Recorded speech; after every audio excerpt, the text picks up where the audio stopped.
આપણે ધોરણ 8 વિષય ગણિત પાઠ નંબર 9 માપક સ્વાધ્યાય 9.1 દાખલા નંબર 9 પ્રશ્ન નંબર 9 એવો છે કે જમીન પર એક ઓટલો છે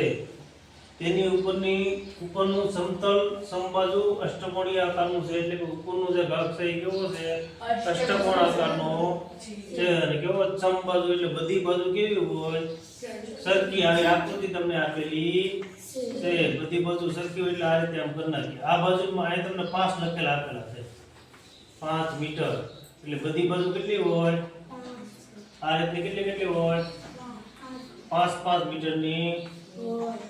હોય પ્રવૃત્તિ દર્શાવેલ છે તો અષ્ટકોણીય સમતલનું ક્ષેત્રફળ આપણે મેળવવાનું છે અષ્ટકોણ કેવો કીધો તમને સમબાજુ આકારનો કીધો ને સમબાજુ એટલે બધી બાજુ કેવી થઈ ગઈ હવે આકૃતિ આ ઓટલો આવો છે બરાબર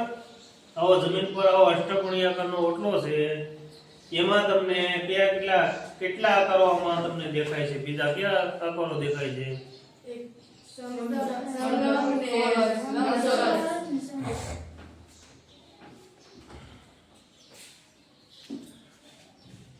સમલંબ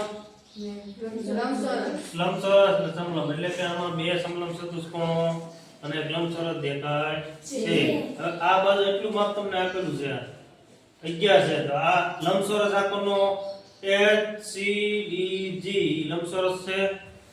એટલે આમાં લંબચોરસમાં સામસામેની બાજુ કેવી હોય આ 11 છે તો આપણે કેટલા હોય 11 હોય ને 11 મીટર લખી નાખીએ તો આ દાખલો ગણવાની શરૂઆત કરીએ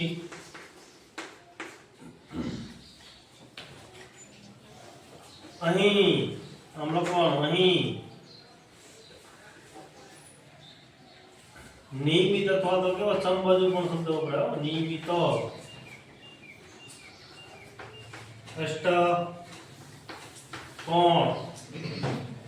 અષ્ટકોણ બરાબર પછી નામ લખી નાખવાનું A B C B E F G અને H છે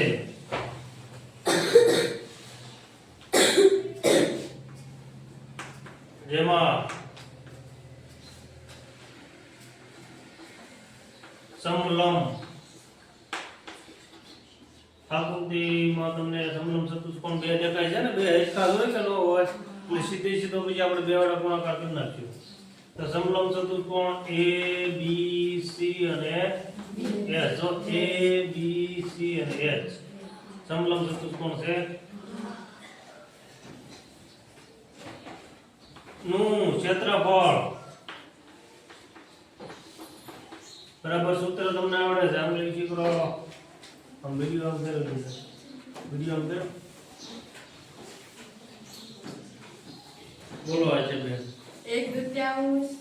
1/2 ગુણ્યા h કૌંસમાં a વત્તા b બરાબર આ રીતનું સૂત્ર છે હવે આમાં લંબાંતર શું છે આમ લખી કરો લંબાંતર આકૃતિમાં આપેલું છે 4 બરાબર તો અહીંયા કેટલા મૂકવાના 4 ની જગ્યાએ હોય લંબાંતર એટલે આવડો કહેવાય ઊંચાઈ બરાબર કેટલું છે 4 હવે આ હું તો છે બે સમાંતર બાજુઓનો સરવાળો આ સમલંબ ચતુષ્કોણ બને ને એમાં બે સમાંતર બાજુ આવડિયા થાય એ ભેગી નહીં થાય તો આમાં એક બાજુ શું છે 5 એ એટલે આપણે આ 5 સમજી લેવાના બરાબર આ એ 5 અને આના હું બોલવાનું 2 બરાબર તો આ 5 વત્તા 11 આમાં ઉડે કોઈ ગુણાકારમાં ભાગાકારમાં ઉડે કોઈ શું કરવાના ઉડાડવાના 2 દુ 4 અહીં 2 વધ્યા 5 ને 6 બંનેનો સરવાળો 5 ને 11 કેટલા થયા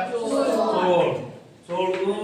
32 તો આપણને એટલા ભાગનું ક્ષેત્રફળ મળી ગયું કેટલું મળ્યું 32 હવે ક્ષેત્રફળનો એકમ ચોરસ મીટર ચોરસ સેન્ટીમીટર ચોરસ કિલોમીટર પણ આ બધા માપ કેમાં આપેલા છે મીટરમાં એટલે આપણે શું લખાય ચોરસ મીટર લખાય તો મીટરનો વર્ગ એમ બરાબર. હાલો આ તમને કેટલા ભાગનું મળી ગયું આનું કેટલું મળ્યું 32. તો આ ભાગ જેવો છે એની જેવો આ ભાગ પણ છે ને એનું પણ ક્ષેત્રફળ કેટલું થાય 32 મીટરનો વર્ગ.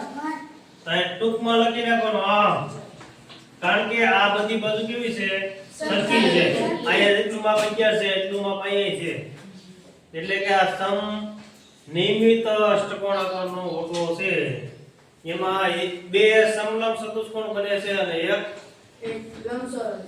લંબચોરસ બને છે બરાબર. આમ એનું નામ લખી નાખો સમલંબ ચતુષ્કોણ એ અહીં કયો છે D E F G કયો D E F G નું ક્ષેત્રફળ 32 ચોરસ મીટર થશે. હવે આપણે શું પકડવાનું છે શું જોવાનું છે લંબચોરસ બરાબર. આ લંબચોરસ આનો લખાવો છે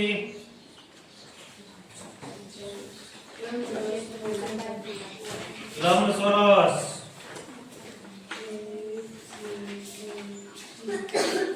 નામ શું છે H C D અને G બરાબર. H C D અને G બરાબર. આ લંબચોરસ આકાર બને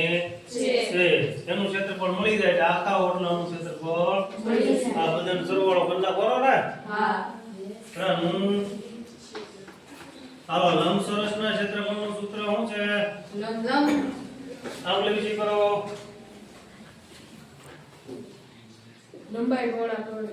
ગુણ્યા પહોળાઈ એટલે L ગુણ્યા B એટલે કે લંબાઈ ગુણ્યા પહોળાઈ. હાલો લંબાઈ કેટલી આપેલી છે આંગળી વિશે કરો એટલે ખબર પડે. આમાં આકૃતિમાં થોડું ઘણું સમજાવે 11 બરાબર 11. હાલો અને પહોળાઈ કેટલી આપેલી છે પહોળાઈ 5. હાલો 5 બરાબર મીટર 11 મીટર અને 5 મીટર આનો ગુણાકાર 11 55 ચોરસ મીટર અથવા તો મીટરનો વર્ગ. હાલો હવે આપણે તમને ઓટલાનું ક્ષેત્રફળ મળી જાય એટલે લખવાનું આમ કેવો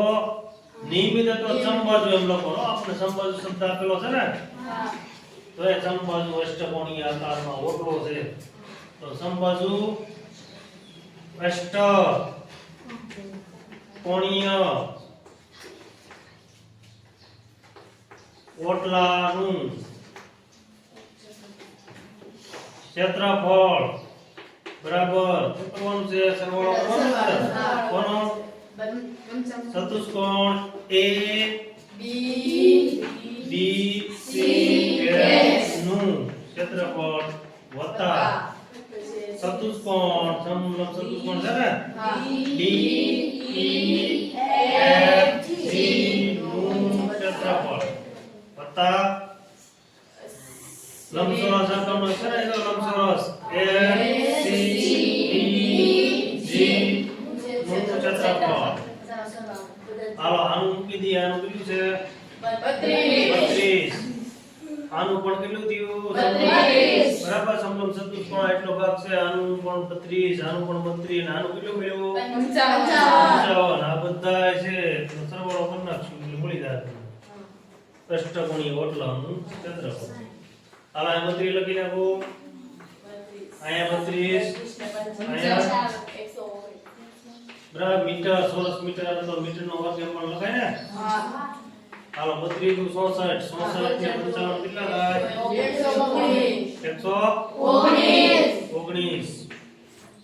મીટરનો વર્ગ અથવા તો શું થાય ચોરસ મીટર બરાબર. કારણ કે ક્ષેત્રફળના એકમ શું છે ચોરસ મીટર અથવા તો મીટરનો વર્ગ બરાબર. આભાર.